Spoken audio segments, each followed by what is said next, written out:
Seconds. All right, Phil, they're all yours.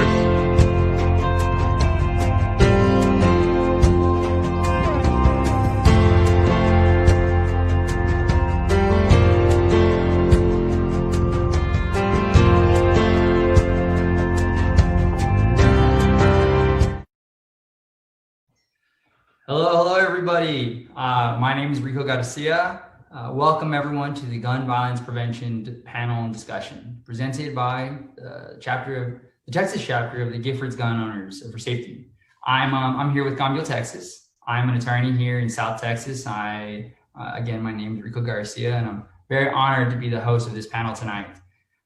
We're here with not only the Gun Owners for Safety with the Giffords Foundation, but we're also very honored to be here with the Latino Victory Fund. Latino Victory.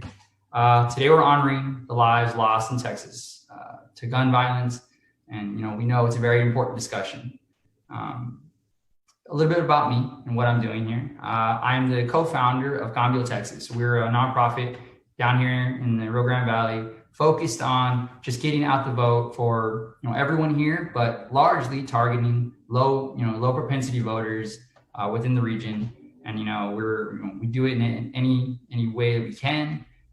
These elections are critical to our community, they're critical to our country, and we do anything we can really to get out the vote. So that's a little bit about me and the organization Cambio that I'm a co-founder of and that I'm very honored to be a part of. With us as well, obviously this partnership is with the Latino Victory, which is a progressive political action committee working to grow Latino political power by increasing Latino representation at every level of government. What we want to do is we want to shape the public discourse to reflect the growing influence of the Latino community and to build alliances that make us stronger. In today's conversation, we'll be joined by a group of panelists who are committed to help reduce gun violence and make our community safer for all. I'd first like to introduce a veteran and Giffords endorsed candidate for Texas's 23rd Congressional District, Gina Ortiz Jones. Gina, if you'd like to share some words, introduce yourself, please do so, man. I think you're on mute, Gina. It was going to happen at least once. We got it out of the way now. Please introduce yourself. Well, good evening, Giffords and all the partners on tonight. Thank you so much for hosting this very important discussion. And as we all know, there's so much on the ballot in just 3 weeks. Actually, the ballot's already here, right? As early voting started today, but certainly common sense gun safety reform is on the ballot. I'm running in Texas's 23rd Congressional District. It runs from San Antonio, 500 miles west, to El Paso, 800 miles of the U.S.-Mexico border. And we're described as the seat most likely to flip. And as an Air Force veteran, Iraq War veteran, I'm committed to making sure that we pass gun safety common sense reform. It's just too important to our communities. So I look forward to this very important discussion. Thanks for having me. All right, everyone, so let me bring on our other panelists. We have El Paso native, veteran, and Latino Victory's endorsed candidate for Texas Senate District 29, Representative CÉSAR Blanco. We have Plano native and Latino Victory's endorsed candidate for Collin County's House District 67, LORENZO SANCHEZ. And lastly, a friend of mine and a fellow gun owner, the president of the Fort Worth ISD School Board, JACINTO RAMOS. César, we'll start with you. Would you like to introduce yourself, say some words? Well, yeah, thank you, Rico. I really appreciate the opportunity to join Giffords, Cambio Texas, Gun Owners for Texas, Safety Gun Owners for Texas, and everyone else for joining. I'm State Representative César Blanco, representing Texas 76 here in El Paso, and also candidate for Texas Senate District 29. The El Paso massacre occurred here in my district, in my neighborhood that I grew up in, where 23 people were taken away from us by gun violence and a racist who came and shot up our community. And I really look forward to our discussion. It's important because we've got a lot to do both at the federal level and at the state level to making sure that we're keeping our community safe. So great to be with you. Representative, thank you so much for your service as a veteran and your experience as a lawmaker. I mean, we couldn't ask for more. We're very excited actually to hear what you have to say tonight. And so next, let's move on to Lorenzo. Lorenzo, could you please tell us about yourself? Yeah, thank you so much for having me on.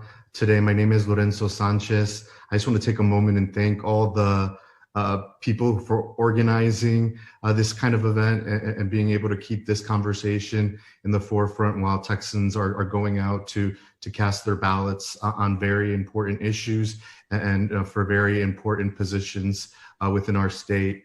I am in Collin County. I am in the district where the El Paso shooter came from. So this is a big issue to people here. We've lost several of our students in random acts of gun violence here throughout our county. And this county is just ready for some change. They want elected representatives to go and make sure that they're fighting for the values that are key to making sure that we are moving towards a gun-sense Texas where we respect the rights of gun owners while making sure that we are reforming any laws that we need to that are going to keep our population and our gun owners safe as well. Yeah, it's very important stuff. We're looking forward to hearing from you, Lorenzo. Next, Jacinto, would you like to introduce yourself, share some words? Sure. Good to see you, my friend Rico. Good to see all the panelists.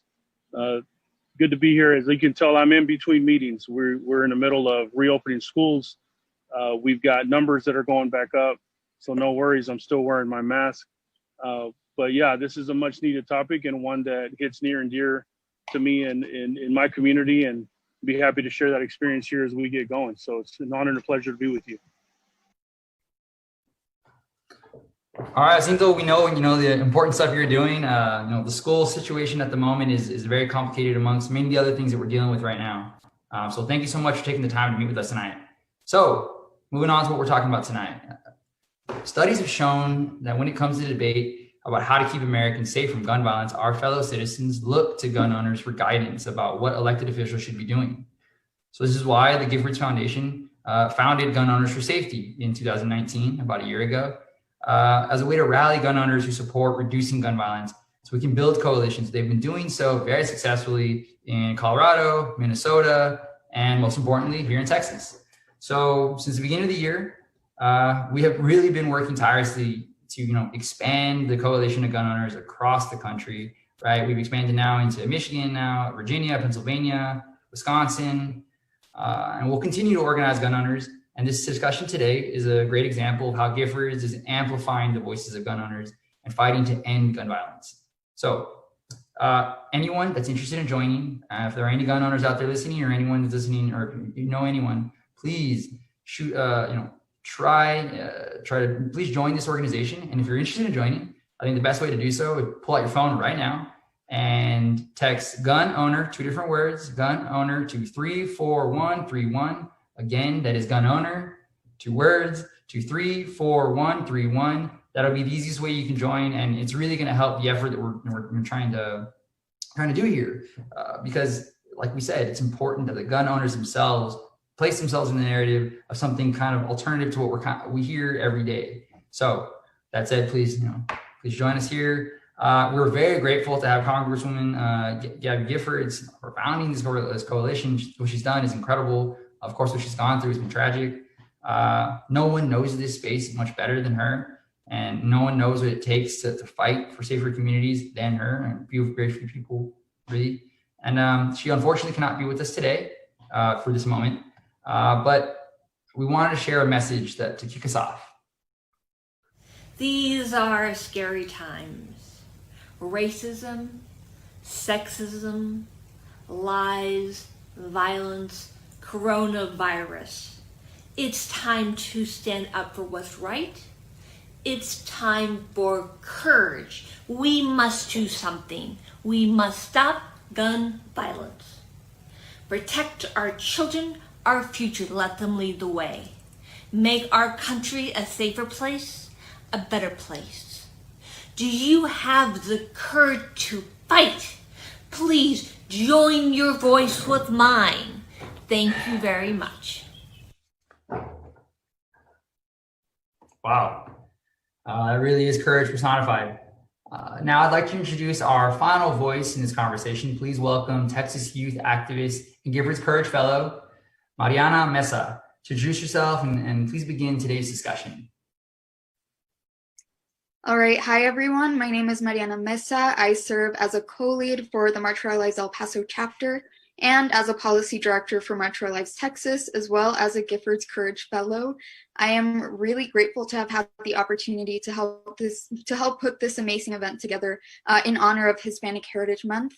Today, I am joining you from the beautiful border city of El Paso, Texas, a city which, however vibrant and rich and diverse and passionate individuals, I can't expect you to experience through my eyes.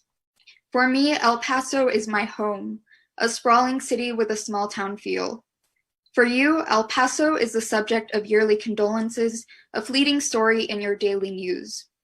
For me, El Paso is a unique hearth of culture, the city of the sun. For you, El Paso is in every town and every city, another recent monument of the epidemic of gun violence in the United States. The El Paso shooting on August 3rd was a distinctive massacre of profound impact, and yet every passing moment, just like the rest of the shootings communities of color in the United States disproportionately experience every day, it becomes even more forgotten. Even when the significance of racial discourse thrust itself into clarity following the racially motivated mass shooting in El Paso, our nation has chosen to neglect the necessary conversations we need to be having. Let me remind you that people like me, people like you, aren't exempt from the subject of these conversations. Nearly every 3 hours, a Texan is killed by gun violence, 63% of which are Black and Hispanic men, who, only constituting less than 25% of the Texas population, reflect once again the disproportionate impact gun violence has on urban communities of color. My gratitude goes to the organizations and community leaders involved in today's panel for their willingness to bring to light to the urgency of conversations surrounding Latinx communities experiencing gun violence and our power as voters to create safer communities for ourselves. So for the sake of your safety, for the sake of my safety, for the safety of your loved ones, for the safety of all communities, dark-skinned, light-skinned, and every skin color in between, I thank you for joining us for an essential conversation, one which I hope you continue to have even far beyond this panel discussion today. Thank you. Wow, Mariana, thank you so much. Those were beautiful words and things that I'm certainly going to remember. You are obviously an example of the power that the youth and has been able to kind of invigorate this movement, and y'all's voice is critical to this entire movement. And moving forward on this night, we want to make sure that we hear from all the Texans during this conversation. So if you have any questions, put them into the comments on Facebook or on YouTube. If you're watching on Twitter, tweet at Giffords Courage, and we'll make sure to get y'all's comments. We'll add them on to questions at the very end. We look forward to hearing from y'all's questions. So let's begin this discussion. We're going to begin with Gina. So Gina, this summer, Giffords and Latino Victory partnered to conduct research and poll Texas Latino voters. 70% said a candidate's position on universal background checks and other gun safety policies are more important now than in 2016. Half said gun safety is, quote, much more important. So why do you think gun safety has become such a central issue in this election? Gina, that's a question to you. Well, thank you for the question. I think Mariana actually really laid out, the consequences of inaction on this topic and how it disproportionately, as she pointed out, hurts Black and Brown communities. When we look at the numbers speak for themselves and what they mean in Texas. 4 of the deadliest mass shootings in modern U.S. history have happened in our state. CÉSAR mentioned El Paso, but of course there's Austin, there's Sutherland Springs, and there's Killeen. I live here in Bexar County, which unfortunately also has a very high rate of domestic violence. And the other statistic that we know is domestic violence in a home plus a gun in the home means a woman is 5 times more likely to be shot and killed.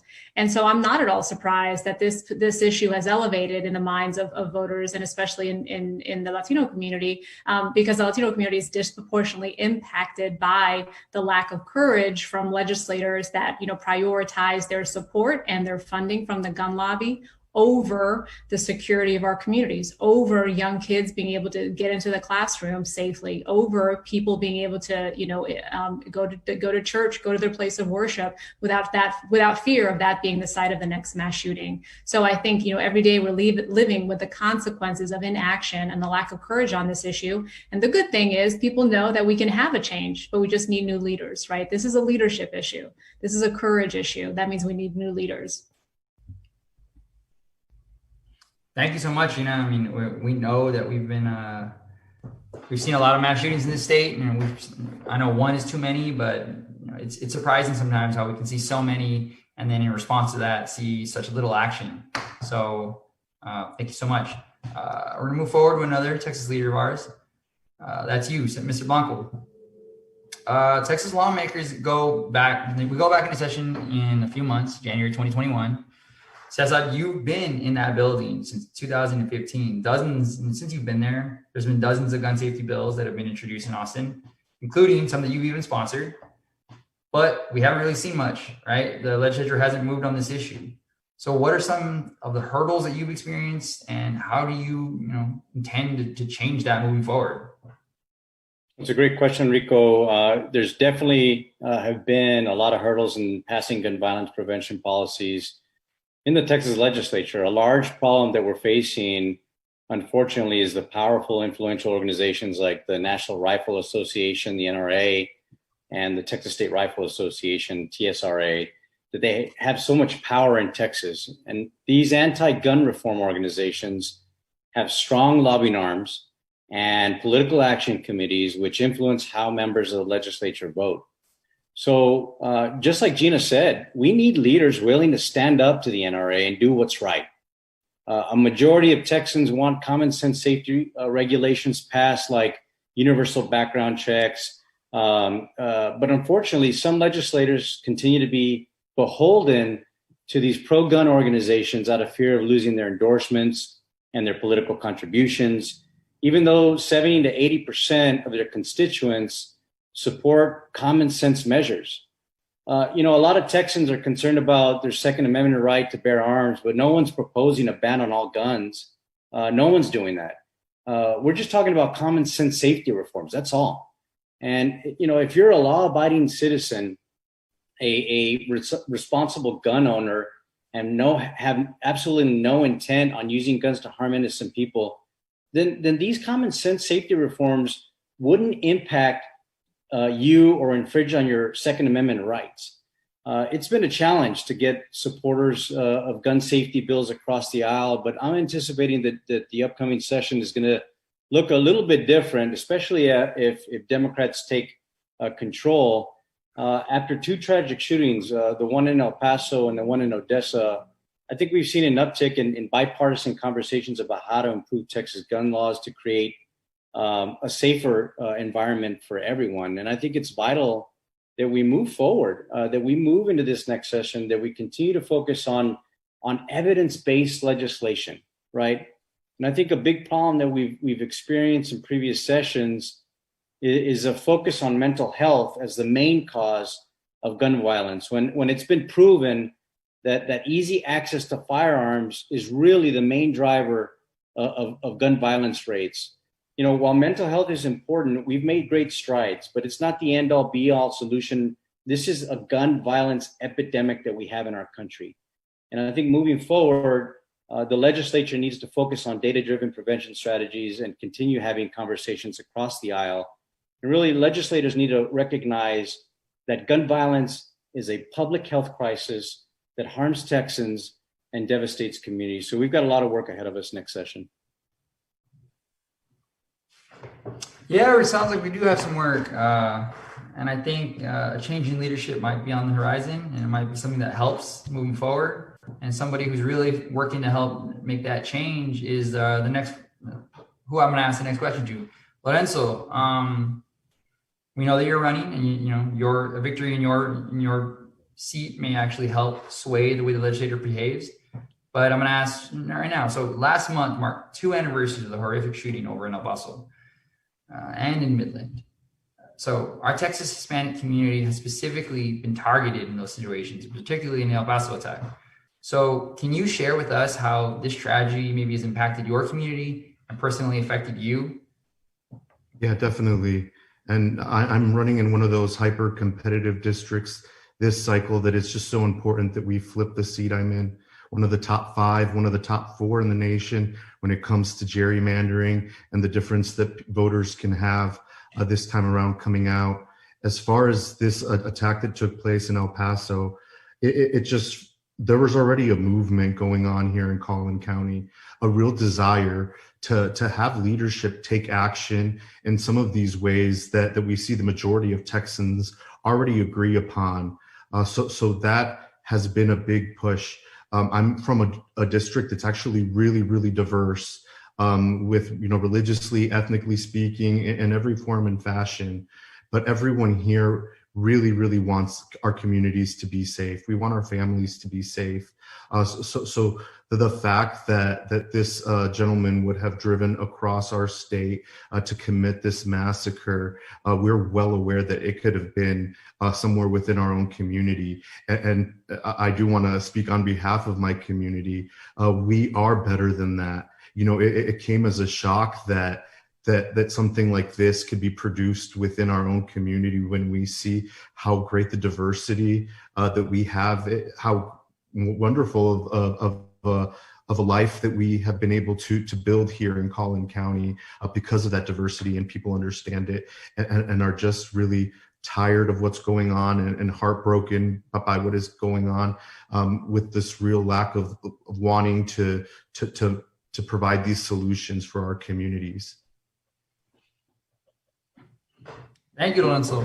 And we know that, you know, what happened there was really deadly. But something I'm actually just reading right now on it is, I had no idea it was the most deadly attack on Latinos in U.S. history. That's truly tragic, and that's something that, I mean, I'm glad that we get to speak on it now. And obviously, of course, that a memory is something that's tragic, but I hope it's more than a memory. So although let's transition now. Jacinto. Texas students have had their own experience with shootings, most recently 2 years ago over in Santa Fe High School, just southeast of Houston. So you have a personal connection with gun violence, growing up in an area with high levels of crime. Now that you're serving as the president of the Fort Worth ISD, a massive school district with more than 84,000 students, can you please share your experience? What are you hearing from students, from staff, families, and the Fort Worth community about gun violence and their concerns? Yeah, I appreciate the loaded question, Rico. I wouldn't expect anything less from you, my friend. One, I'll begin with where I was born and raised. I'm born and raised in the north side of Fort Worth, Funkytown, Texas, which is predominantly Latinx, Mexican immigrant community. And in the 80s and the 90s, we were one of the top 10 worst zip codes in the state of Texas. You know, my parents were immigrants. My father from Acuña, Coahuila, my mom from Morelia, Michoacán. And I, as a first-generational Mexican-American student in Fort Worth, Texas, was not someone that they wanted to lose to the streets, you know, particularly the level of violence that was taking place, and even more specific, the gun violence. And then right behind that, the suicide rate. There was, as CÉSAR said, there was an epidemic in my community where so many of us were not okay with. In the 80s and the 90s in my neighborhood is the reason why the TV show Cops came and chose us to be on the TV show. We were known as Murder Worth during those years. So you would have seen us in Compton on there because of the high probability of a lot of action. So my norm in high school was funerals. My norm was not only from suicides, but also gun violence. My other norm was seeing high school yearbooks that had plenty of pages that said rest in peace or in loving memory of. And it's amazing what I, as a young person, was able to get accustomed to that I should have never had to get accustomed to. And so in my case, my parents, my father in particular, took extra hours on to send me to private school. And that was his way of being able to take care of pulling me out of those scenarios and those situations. And so now as a public school trustee, I often get asked that question, and I tell them there was a lot of movement and a lot of systems play or manipulation and all the things that have been described here that were legitimate attacks on, or I mean, not legitimate, but illegitimate attacks on Black and brown communities. So to go particularly to the gun violence, I remember an instance where a friend of mine was killed on the corner of a 7-Eleven right after Selena and Emilio had just played at a Tejano festival in our neighborhood. And I remember, I didn't know who it was that got shot. I just remember sitting on the curb and joking with my friend saying, oh my God, like another one bites the dust. And we thought it was funny. And when I get home, my mom is sobbing and in tears. And she said, did you hear que mataron a Alan? And Alan was a friend of the family. He was my age. And he's who I saw the paramedics working on repeatedly, trying to revive him, and blood squirting out from every direction. And I had no idea that that was my friend, that was a family friend. So that's the point where I can reflect on how desensitized I was to the gun violence in my neighborhood. And the 12 years that I have as gang intervention in Fort Worth, Texas, I worked with every major gang in the city of Fort Worth. Guns was just an everyday thing. So that's what prompted me to eventually become a gun owner, as being around young people in gangs and seeing them carrying those around. And that's actually honestly where I first learned about guns and how to handle them, was from the young people in the streets in Fort Worth, Texas. So particularly related to our students in Fort Worth IZ, I can say that, you know, the gang violence is significantly diminished. We don't really have any significant gang intervention programs. The juvenile facilities, the law enforcement side, gang activity is so low. The gang violence, I would say, that was the biggest attributed to why we had so many issues with guns here at that time. And I honestly can say that I don't see that anymore. So my neighborhood was ranked one of the top 10 based on poor education, poor healthcare, and a heck of a lot of violent crime. We're not even top 10 in the county anymore. So when it comes to students in Fort Worth ISD, we did have a shooting off campus about 2 years ago. And so that's the reason why when I come in as a policymaker, and then, you know, important to this question, I'm a nonpartisan policymaker. So I get to work with anybody and everybody, as I'm hearing these amazing leaders here from around the state that are willing to work across the aisle. But when it comes to us here, it's the reasons why we were scheduled to go to Broward County in Florida to go visit with Dr. Runcie right before COVID hit, or right after COVID hit. It's what prompted us not being able to make that trip. But we had been having, and we continue to have, conversations about gun violence in public schools. And we want to make sure that we do the best that we can in Fort Worth to get in front of that as much as humanly possible. That was a great answer. Thank you so much, Jacinto. It's good to hear about the turnaround y'all are having, and you know, that's an incredible detail, incredible context we have to have provided to us. So thank you for that. So this topic right now, though, is front and center in the minds of many Texans, both young and old. So let's go back to Gina for our next question. Early voting just started today in Texas, and as Texans head to the polls, the Giffords Latino Victory research indicates addressing gun violence remains a top priority for Texas Latino voters. For many, it's a, quote, deal breaker, right? So that can weigh as heavily on their decision as healthcare or protecting immigrant children at the border. In your opinion, what should elected leaders do to prevent gun violence?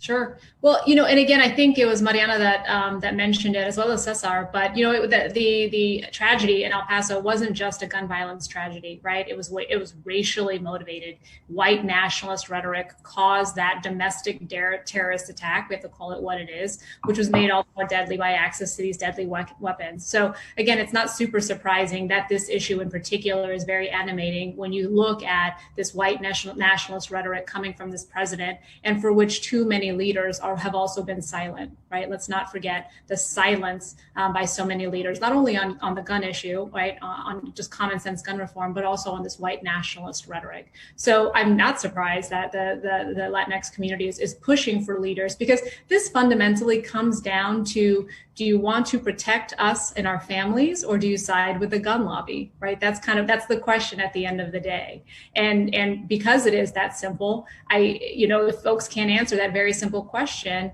then it's a clear choice in the minds of voters about who is going to fight for them and whose side that they are. And César mentioned the gun lobby. They're a very powerful entity. And unfortunately, given the role of money in politics, unfortunately, too many folks are more worried about cashing that check from the gun lobby than they are about keeping communities safe.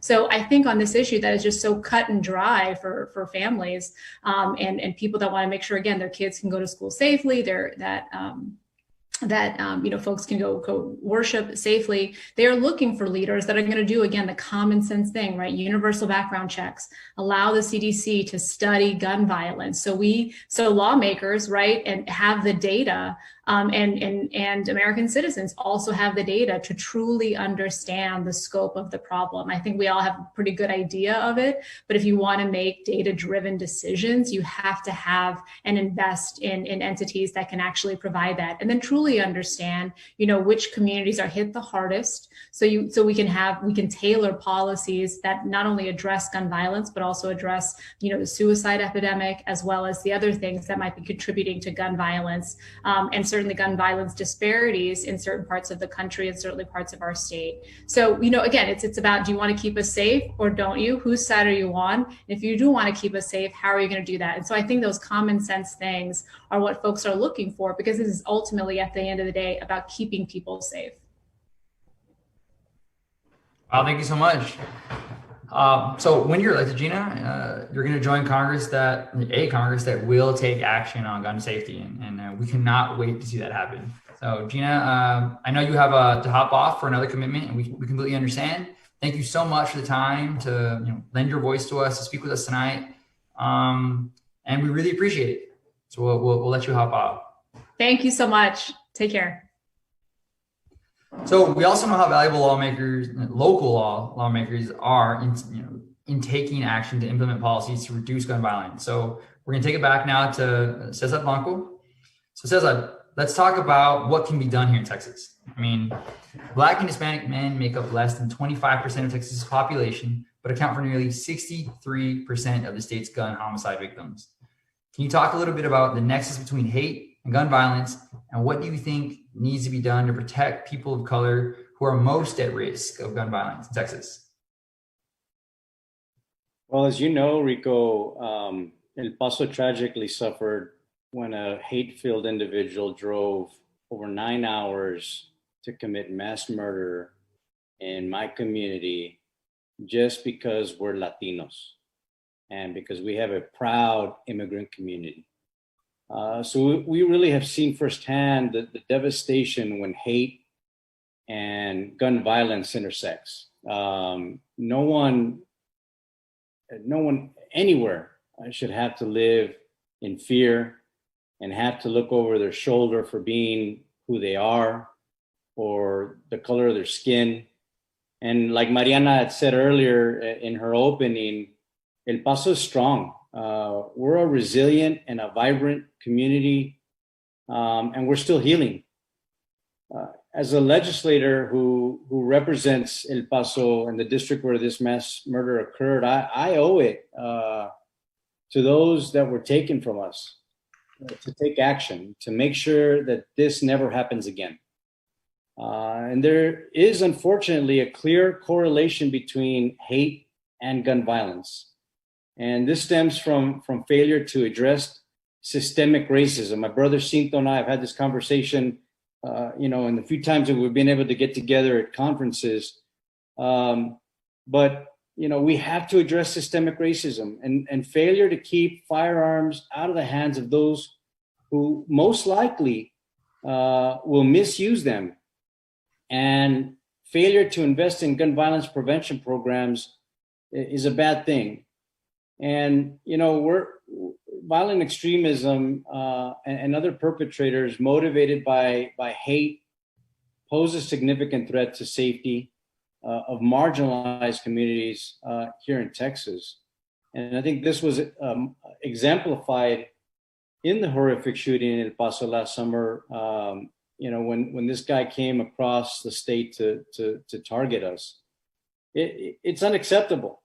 And it's disgraceful that a rise in white nationalism on a state and federal level has led to many people of color to question their safety, to fear for their lives and the lives of their loved ones. And the purpose of white nationalists is to instill fear, just like any terrorist group.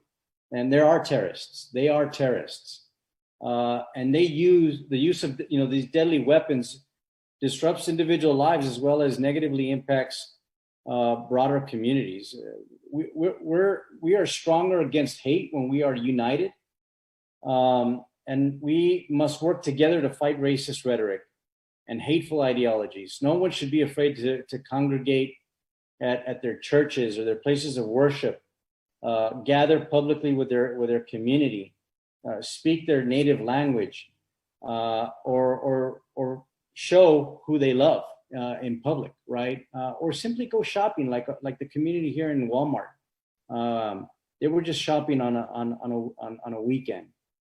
And some of the problems we're currently facing with the prosecution of mass shootings based on race stems from the lack of state laws that define and criminalize acts of domestic terrorism. We need to keep guns out of the hands of dangerous people, such as those who have been convicted of hate crimes and domestic abuse.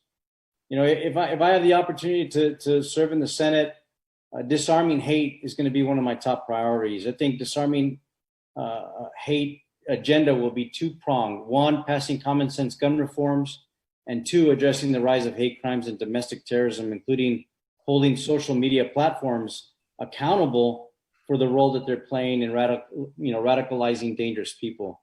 So we need to do a better job of protecting people of color and really ensuring that they feel safe in our state. Thank you so much. That's a tall order, but I know that's something that's incredibly important that we're going to have to take on. And we look forward to seeing you do that, sir. You got to do it. Texas will be lucky to have you in the Senate, sir. So now I got a question for you, Lorenzo, right? From the Senate to the House. Weeks prior to the El Paso shooting, the alleged shooter's mother called local law enforcement concerned about her son. She said she was concerned that he had an AK. Texas does not have an extreme risk protection order, more or less a red flag law. These kinds of policies can provide a tool to temporarily remove firearms from someone who a judge finds severe risk to themselves or to others, right? Such policies have been enacted in 19 different states and in DC. They have bipartisan support, with several signed into law by Republican governors themselves, in fact. So to you, sir, is this a policy that you would support? Yeah, absolutely a policy that I would support, along with some of the things that were mentioned by some of the other panelists, like making sure that we have background checks on every single gun purchase throughout our state, and some of these red flag laws. It's always so concerning because we know that a lot of people that use a firearm when trying to commit suicide usually cannot come back from that. And we know that people that survive a suicide attempt usually can be healed in a way where this might not occur again. And we just don't want these firearms to be taking lives of people within our community. As you know, someone who's worked with our police department and actually providing licenses to security officers to carry firearms in the scope of their job, I know how important it is that we're doing these background checks. I know how important it is to look at these records and see if there's anything that has any sort of risk factor. If we see domestic violence, if we see domestic violence with the use of a firearm and something like that has occurred recently, we need to have these people have a waiting period before they can receive these firearms. It's just so important that we try to do everything we can as a state to not only respect the rights of our gun owners, but to keep our community safe, because that's what they're electing us to do. Yeah, and putting forward some smart reforms like that seem like things that we very much look forward to someone like you supporting. So look forward to seeing that, sir. So now on to Jacinto. Next question. Jacinto, we know that you're a gun owner. We've heard that. And we also know that you're a great father. Can you talk about how you came to own guns and how you safely store your guns, and how do you ensure that your family is safe? Yeah, no, I appreciate that. Well, one, like I mentioned earlier, right, it was the young people hanging out in gangs who exposed me to guns, period. I remember when we were out in the field and they were just teaching me the basics. And let me be clear, like, I don't see young people in gangs as the problem. I look at the effects completely surrounding them, how they got there, all of that. So please don't take my comments about young people in gangs as a negative. I believe in humanity. I believe in young people. And there's so many great things that they taught me, which then in this case was, not to be fearful of guns. I didn't grow up with guns in my home. So when they did that, I saw how careful they were.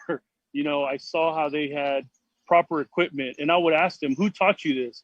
And jokingly, they'd say, oh, my white friend that owns a farm not too far from here. This is what they did. They are also, ironically, the ones that first introduced me to this concept called cow tipping.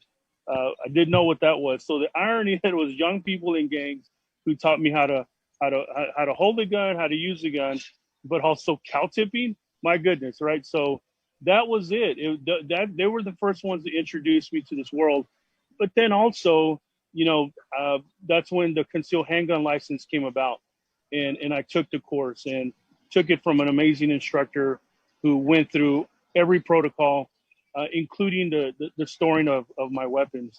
And so, yeah, in my home, I have two guns.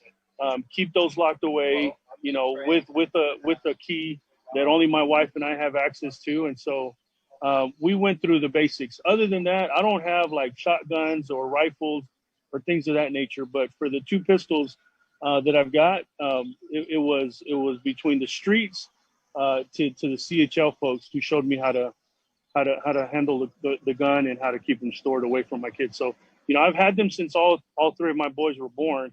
I have a 23-year-old, a 21-year-old, and a 14. So all three have grown up knowing that they're in the home, but also understand the protocol of what it means to have them in the house. Thank you, Jacinto. I guess that was a good example of how diversity can increase some communities. And of course, thank you for being a responsible gun owner, and passing that along. So now we're going to move on to our final set of questions. So César, this one's to you. In just a few months, the Texas legislature will be back in session.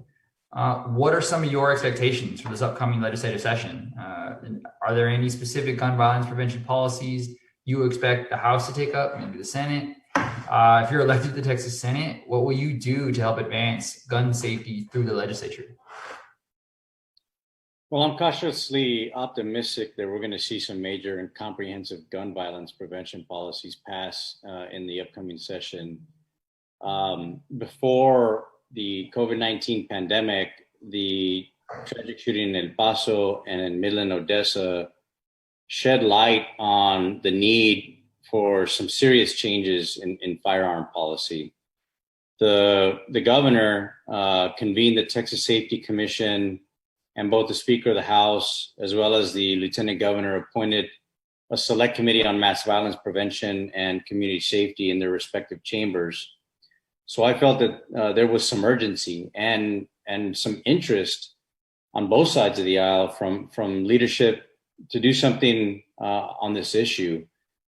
Before COVID-19, this was the focus in and around the Capitol. That this is what everyone was looking at. And as everyone knows, COVID-19 has defined 2020, and our attention and resources have been focused on mitigating the spread and responding and the recovery efforts.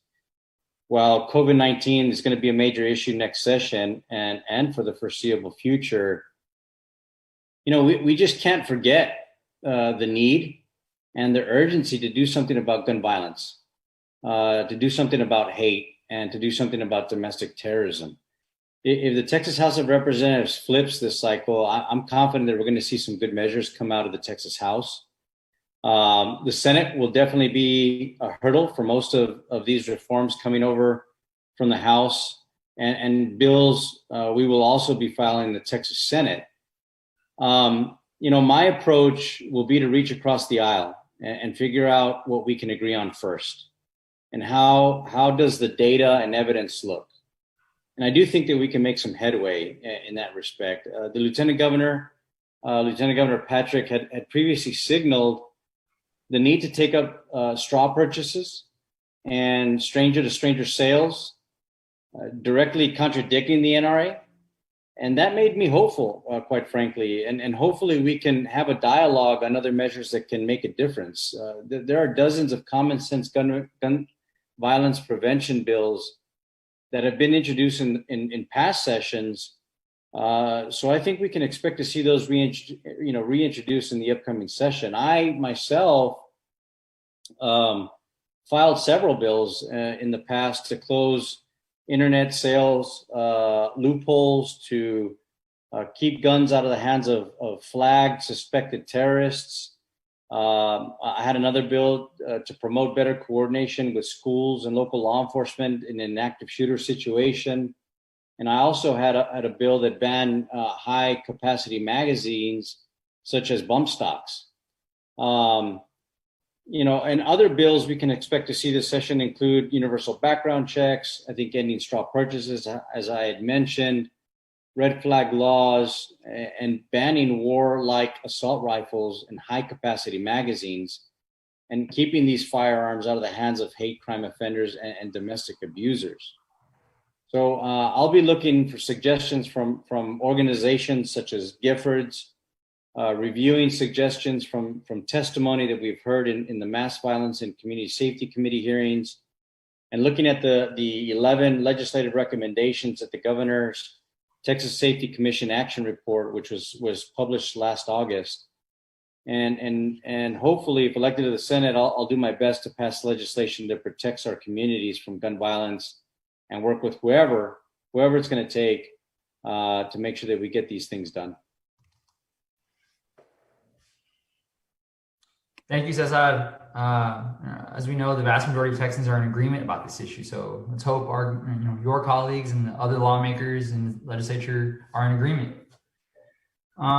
So next one is to you, Lorenzo. As a candidate, you have made gun violence prevention a key issue to your campaign. Is there anything else you want voters to know about why gun safety is such a priority to you? Yeah, definitely.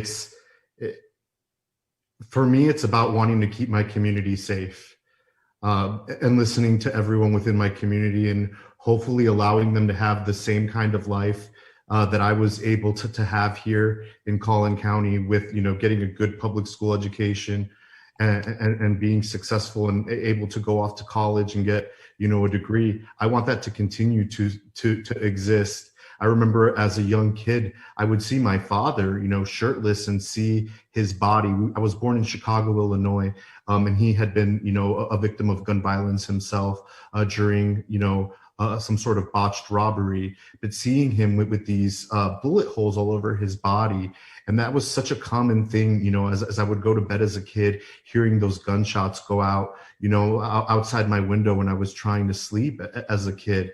And I want to make sure that those kind of things don't happen here. I want to make sure that we are focusing on violence prevention. I want to make sure that we're looking at this race violence that took place, and really just stand up for what I know that our community has come to an agreement on, and that is gun sense. And they want those leaders that are going to go and fight for that. My community, going from El Paso shooter to, electing hopefully here in November, the first Latino to represent Collin County in the Texas House, is really what my community is about. They want to fight back against that kind of hatred and really try to move our state forward with some common sense reforms that will keep everyone safe. Thank you, Lorenzo. We completely understand your passion, and we love that kind of passion on this issue. So thank you so much. So finally, we're going to cut over to Cinto. Cinto, as a gun owner, you know that a majority of gun owners do support common sense, life-saving policies, but our voices are still less often present to the gun safety side of the issue. How can we convince other gun owners to speak out and be more vocal in support of their bipartisan, widely supported policies like universal background checks? Maybe in short, how can we show people that, it's more than just the NRA out there?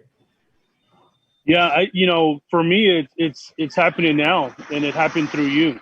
That I didn't even know that, that this entity existed.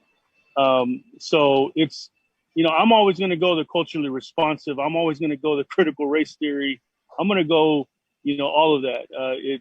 There's this expectation that our community, our gente, is awake and awakened, And I think that by the look of the lines in the voting polls today, you know, there's an awakening that I myself have been hearing about for so long. And to me, you know, I think I can put some of the pieces together. You know, César and I had those conversations about systemic racism, and to listen to Lorenzo, right, to listen to Gina, I got to be real when I say that I think we're anomalies, and I'm not okay with that. And I say anomalies because we can actually have conversations about the social construct of race. We can talk about, you know, what the effects of systemic racism are. We seem to have that common language. We can then connect the dots to the gun violence and gun ownership, right? So to me, it's like we got to take a whole bunch of steps backwards for what I'm responsible for, the educational system that we teach on this topic of social construct of race. So I've always said race isn't rocket science, it's harder than rocket science. And the reason I say that is because most people don't know how to have a conversation about race. People come from the feeling quadrant or the thinking quadrant when this is a complex topic. So I think that to get folks to understand and have this conversation, it begins with people like us and a panel like this. I know that if it was 10, 15 years ago and I saw a panel like this, the people that look like me, talk like me, and understand my hood and my people, shoot, I'm inclined to listen. Well, so thank you for that. We actually really love that kind of that perspective, and then putting it forth like that makes it clear, and we love that. So thank you, and thank you so much for all of our panelists being here today. I mean, like Cinto said, a diverse or a panel that looks like us, that reflects our own community, is something that we haven't seen much, and it's such an honor that we're being able to put this on together. I know I can personally say I'm incredibly honored to be able to represent my community, represent the border and parts of it, you know, things we're doing in a discussion like this. So we're not done though. We do have some audience questions. So I want to make sure that we get to some of those right now. We have Mariana, who's been monitoring the social media for any kind of questions. Do you have any questions that have kind of popped up that you think are good, Mariana? Yes, so we have one question from Victor Mesa.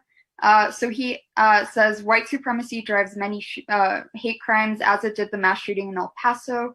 What measures or even rhetoric do you see are necessary to combat white supremacy and racially motivated attacks? So I guess we'll kind of source it to the panel. Is anyone on the panel kind of have something they want to share on that question?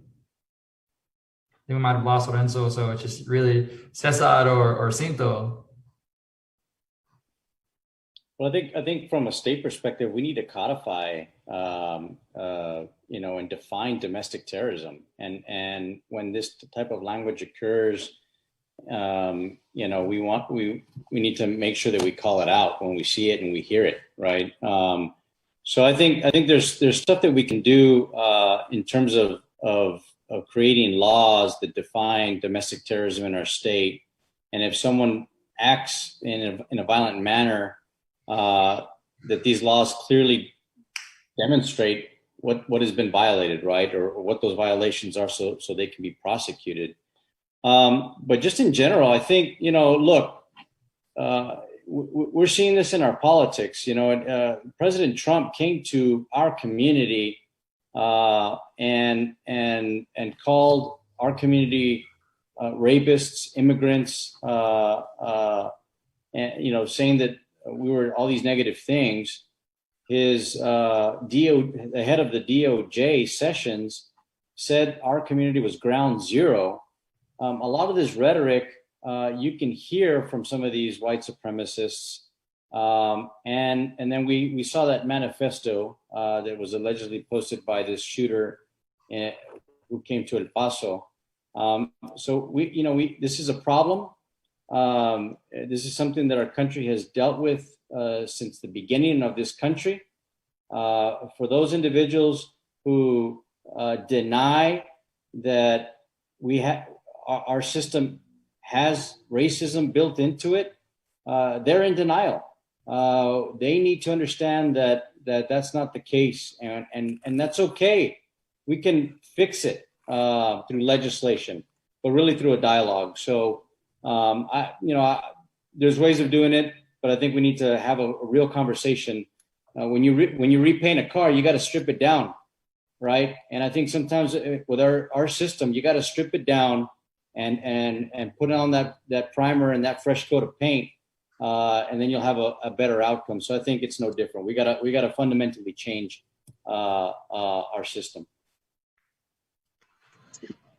Yep. So I'm gonna take it down from the stripping it down to the priming stage.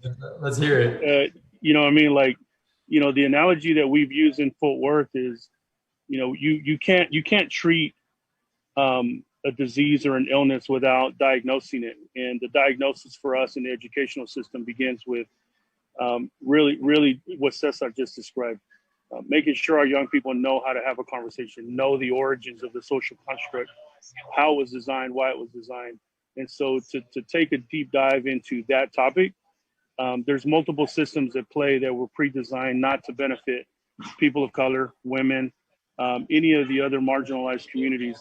And so when we talk about this, right, I love that we've brought up mental health, absolutely right on.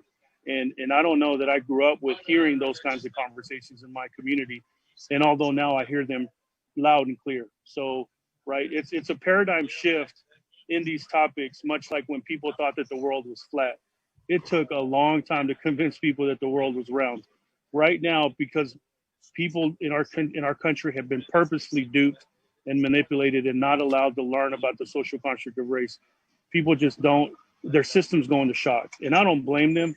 What I blame is us, the educators that are designing the systems and the policies, and my friends that are the lawmakers. You know, the levels of unconsciousness is real. And I think that in order to be able to get to the root cause, we've got to be able to diagnose the problem, and we got to call it what it is, as my friend says, like just said. Being conscious of the critical underpinnings of some of the issues is huge, and we're so honored that you guys have been able to share this stuff. And this is stuff that, you know, I know I haven't been able to hear in a very long time, or ever really. So it's awesome that we're able to share it in a panel like this. And with that, though, I think that we've come to the end of our night tonight. Thank you so much to all of the panelists. All of y'all have been incredible. One thing we want to make sure, though, is you want to make sure that all of our candidates that have been on here have an opportunity to share ways to follow up on who they are, to learn more about them, ways to, obviously, early voting has begun. So everyone in Texas should and can and should go vote early right now. You know, make your plan. Let's go. So thank you so much. Individually, I'm going to give some thank yous here to César Blanco, candidate for state senate. Thank you so much, Lorenzo Sanchez. I know I don't know if we got you on here anymore, but thank you so much for you know, showing up tonight. Jacinto Ramos. I know you're not on the ballot right now, but I think you will be on the ballot in a few months. So thank you so much for taking the time to be with us. And of course, thank you so much to Gina Ortiz Jones. Your election is huge, and your impact on the legislature, U.S. Congress, is going to be significant. And thank you to Mariana. I mean, having youthful individuals be here and giving their insight and sharing your passion is critical to us. So thank you so much for that. Everyone watching online, this has been awesome, an incredible conversation. I'm going to give it a chance really quickly. César, do you want to share how people can follow up on you specifically for your campaign? Yeah, absolutely. And thanks for the opportunity. You can visit me at cesarfortexas.com. You can also follow us on Twitter at Cesar J. Blanco, and on Instagram at Cesar Blanco TX. We'll have more information out there. Don't forget to vote. Take your tios, tias, primos, and primas out to vote. Don't let them slack. Get them out there. It's important. It'll change our country. Of course, thank you. These elections are going to be one of the biggest ones we've had in a generation, most likely. So it's an honor for you to take the time to be here tonight. Thank you so much. That was Cesar Blanco. To learn more about Lorenzo's campaign, please check out his website at lorenzofortexas.com. Follow him on Facebook, follow him on Twitter. He's a great social media page. If you're following what he's doing over there is incredible. Thank you so much, of course, to Gina.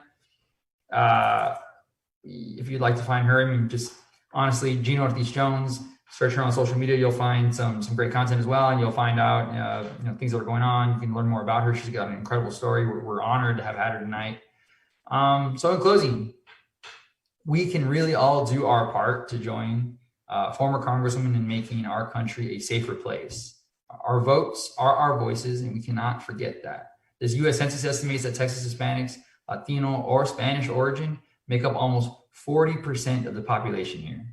I mean, that's incredible. Nationally, the Pew Research Center noted the U.S. Hispanic population will have a record 32 million eligible voters this election. So, I mean, we're going to make an impact regardless. All we got to do is go and vote, right?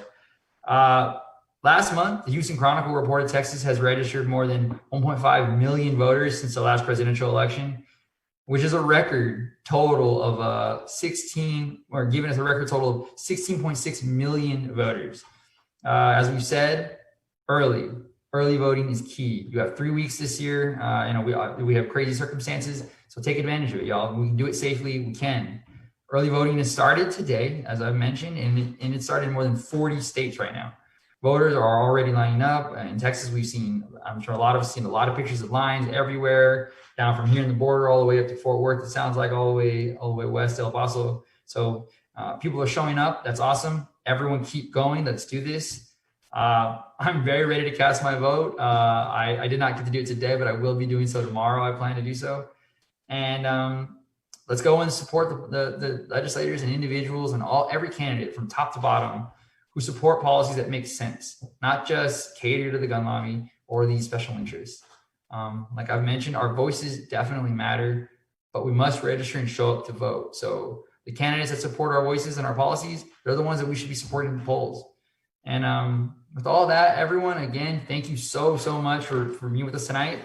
Thank you for the time and for raising your voice. And we hope everyone shows their voice more through their votes in the future. And if you have any questions about voting or any of that, where to go, please visit vote.org. You'll find all the information about where to go vote. Maybe there's like lines and whatnot. You can kind of go to another polling place. Please take advantage of this opportunity.